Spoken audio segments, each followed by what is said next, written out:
اب مولا غیبت کبریٰ میں جا رہے ہیں، فرماتے ہیں میں تجھے لاوارث چھوڑ کے نہیں جا رہا، غیبت کبریٰ میں جا رہا ہوں۔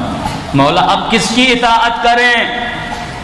فرمایا صائنا لنفسہ، جو اپنے نفس پر قابو پائے، جس میں سیانت نفس ہو، جو خود کو گناہ سے دور رکھے، اس کی اطاعت کرو۔ دوسرا فرمایا جو ہمارے اخبار کے علوم میں کیا رکھتا ہو، مہارت رکھتا ہو، جس کو آج ہم مجتہد کہتے ہیں، مرجع کہتے ہیں۔ میں نے کہا دنیا کی طاقتوں نے دیکھا کہ شیعہ اگر مضبوط ہیں، ان کی آئیڈیالوجی اگر مضبوط ہے، کیوں؟ شیعوں کو امام ایک سسٹم دے کر گئے، یعنی اکنومیکلی سسٹم بھی آپ کو دے کر گئے، لیڈرشپ کا سسٹم بھی آپ کو دے کر گئے۔ کسی بھی قوم کو چلنے کے لیے دو چیزیں چاہیے، اچھا لیڈر چاہیے اور اچھا اکنومیکلی سسٹم چاہیے۔ اکنومیکلی سسٹم خمس کی صورت میں دے کر گئے کہ جس سے تمہارے مدرسے، جس سے تمہاری عبادت، جس سے تمہاری تبلیغ، جس سے مکتب کی ترویج، جس سے مکتب اہل بیت کی ترویج ہوتی رہے، اور لیڈرشپ کی صورت میں تجھے مراجع کی صورت میں علماء دے کر گئے۔ اس کو کب ریئلائز کیا دنیا کی طاقتوں نے؟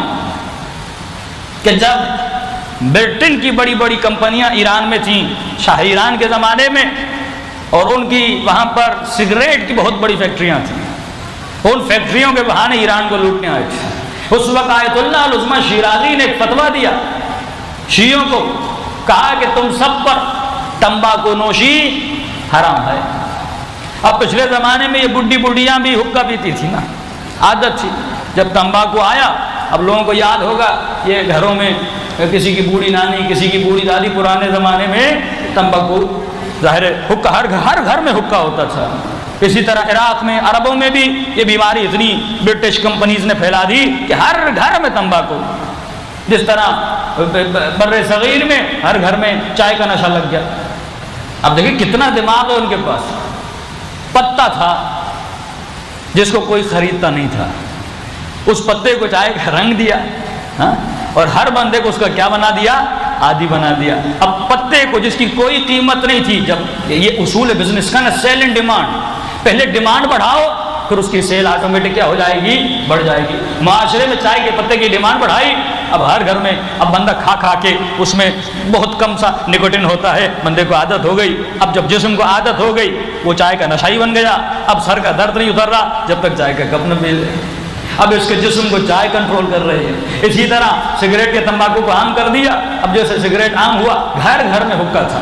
اب تصور تو کریں، اگر اس قوم میں رسول خدا نے ایسے نہیں جناب سلمان کی پیٹھ پہ ہاتھ رکھ کے کہا تھا کہ سلمان میرا وہ سپاہی ہے کہ اس کی قوم اگر علم ثریا پر بھی ہو تو لے کر آئیں گے۔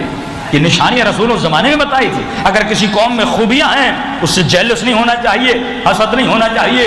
آپ بھی اپنے اندر کیا پیدا کریں؟ خوبیاں پیدا کریں۔ اب ایک مجتہد نے جو سب سے بڑے مرجع سے فتویٰ دیا کہ بھائی تمباکو نوشی کیا ہے؟ حرام ہے۔ اب ظاہر ہے اتنی بڑی فیکٹری جس کا ڈیلی بیسس پہ ملینز آف پاؤنڈز کا بزنس ہوتا تھا، ایک بندہ آ کر فتویٰ دے، نہیں لو، سیل پوری ٹھپ ہو گئی، ساری سیل ختم ہو گئی۔ انہوں نے پریشر ڈالا شاہ پر کہ تمہاری نہیں چل رہی، ایک مولوی کی چل رہی ہے، تمہاری قوم تمہارا نہیں سن رہی، مولوی کا سن رہی ہے۔ اس نے اپنے وزیر کو بولا کہ پریشر ڈالو لوگوں پر کہ یہ چیزیں خریدیں۔ وزیر نے کہا قبلہ میں کروں تو کیا کروں، میری تو اپنی میرے گھر میں نہیں چلتی۔ کیا مطلب؟ کہ میں گھر گیا، وہ میری اماں جو ڈیلی بیسس پہ حقہ پیتی تھی، گھر کے صحن میں پہنچا، حقہ صحن میں ٹوٹا ہوا پڑا تھا۔ بیٹے کو کہا حقے کو پھینک دو کیونکہ شیرازی نے کہا آج کے بعد تمباکو نہیں پینا۔ یہ مقام تسلیم ہے نا۔ قومیں ایسے تو مضبوط نہیں ہوتی، قومیں تب مضبوط ہوتی ہیں جب اپنی قوم کے رہبر اور لیڈر کی قسمیں آتی ہیں، اطاعت میں آتی ہیں۔ اب ایک باریک نقطہ دے رہا ہوں، سمجھدار لوگ سمجھ جائیں گے۔ دیکھیے علماء نے، بڑے بڑے لوگوں نے، امریکہ کی جو پالیسی ہے وہ کھلی ہے، امریکہ زیادہ منافقت نہیں کرتا، بولتا بھائی یہ چیز ہے، اگر تمہارا تعلق مثلا اس سے ہم تجھے ویزا نہیں دیں گے، آنے نہیں دیں گے، وہ کھلی پالیسی بتاتا ہے۔ لیکن جو برٹن ہے، جو انگلینڈ ہے، یہ شروع سے اس کی پالیسی منافقت والی پالیسی رہتی تھی، جن کو فاکس بھی بولا گیا، یعنی لومڑی والی پالیسی، سامنے دوست بن کے آنا، یہ لومڑی والی پالیسی۔ اور یاد رکھنا یہ کبھی بھی تو اپنے دشمن کو بھول سکتا ہے، یہ اپنے دشمنوں کو نہیں بھلاتے۔ فتویٰ کس نے دیا تھا؟ کس نے دیا تھا؟ آغا شیرازی نے۔ آج انہی کے بچوں کو یہ لوگ گائیڈ کر رہے ہیں۔ باپ کا بدلہ کس سے لیا؟ ان کی نسلوں سے لے رہے ہیں۔ آج سب سے بڑے ٹی وی چینل، سب سے بڑے جو فنڈڈ اور سپورٹ کر رہے ہیں، مطلب انہوں نے کہا کہ شیعوں میں سب سے زیادہ اگر کسی کا پاور ہے تو مراجع کا ہے نا، مجتہدین کا ہے۔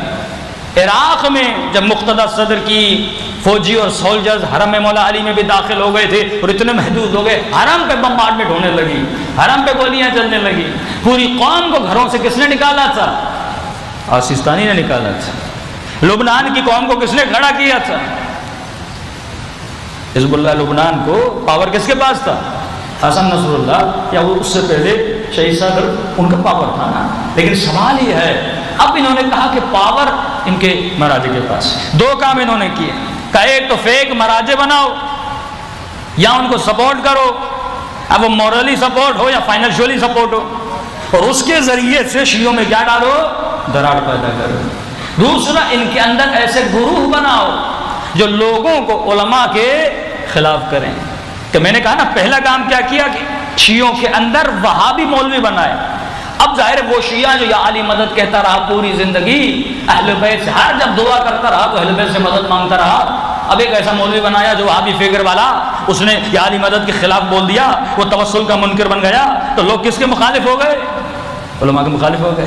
پھر ایسے ذاکر بنائے جو جگہ جگہ ہر مجلس میں علماء کو گالیاں دیتے رہے، یہ امامہ نہیں ہے، پتہ نہیں عزب اللہ یہ ٹائر ہے انہوں نے پہنا ہوا ہے، یہ قوم سے پڑھ کے آتے ہیں، نجف سے پڑھ کے آتے ہیں۔ مطلب لوگ جب عالم سے دور ہوں گے تو علم سے دور ہو جائیں گے۔